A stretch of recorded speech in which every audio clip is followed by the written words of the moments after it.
Hey guys, welcome back to a new video. I'm Stephanie West. I'm a licensed counselor here in the state of Michigan and owner and operator of In Progress Counseling.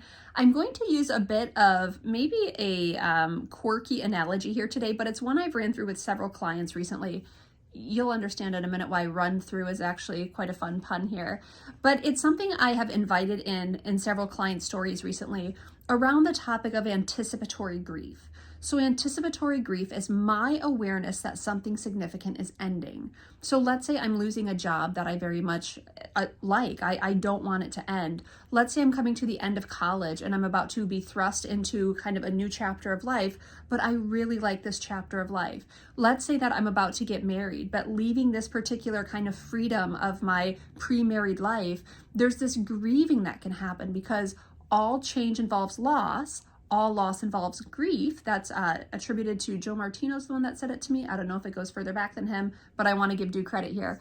And so what happens is we can start to withdraw. We can start to shut down. We can start to intellectualize. We can start to silver line, and we can pretend to be unaffected by the fact that something's coming to an end and it's something that was profound and important to us and we're sad that it's ending.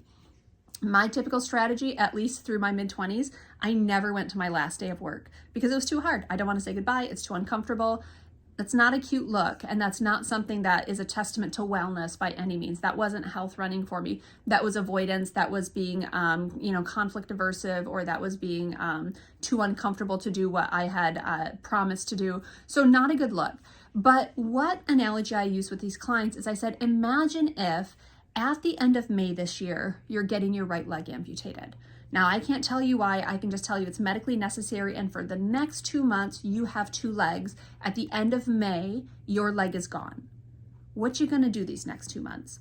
And the clients are like, well, I mean, first off, terrible. I'm like, yeah, no, it's a terrible life development. We don't like this. And I don't say that with flippancy towards anyone that has any type of disability in that area. It's just an analogy that I think carries actually quite a bit of weight here. So the client will say, well, I'm going to have to take advantage of the fact that I have 2 legs right now. So I'm going to have to do some kind of preparing and being aware of how life's going to change, but I'm also going to go out and do all of the things that allow my 2 legs to be utilized at max capacity. So maybe I'll take up running, maybe I'll do some skiing, maybe I will, go do some sort of recreation or hobby, go play soccer, something I've never done before, something that requires a lot of mobility.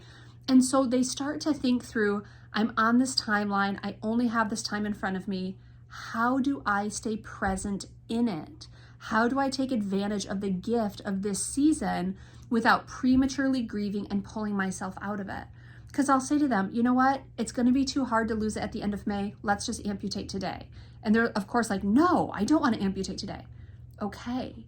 So to stay present in it, it means gratitude for what is now, love what's going on here, be aware that things are shifting and you will have to prepare, but live your life radically present.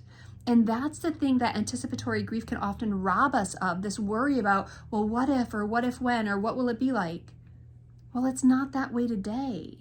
And the anxiety of trying to manage that oncoming hardship is going to rob you of your present opportunities. And so I want to invite you into that today. Are you living in fear of something coming up, of kids leaving the home, of a job ending, of some sort of opportunity ending, of some sort of pivot that's going to take place?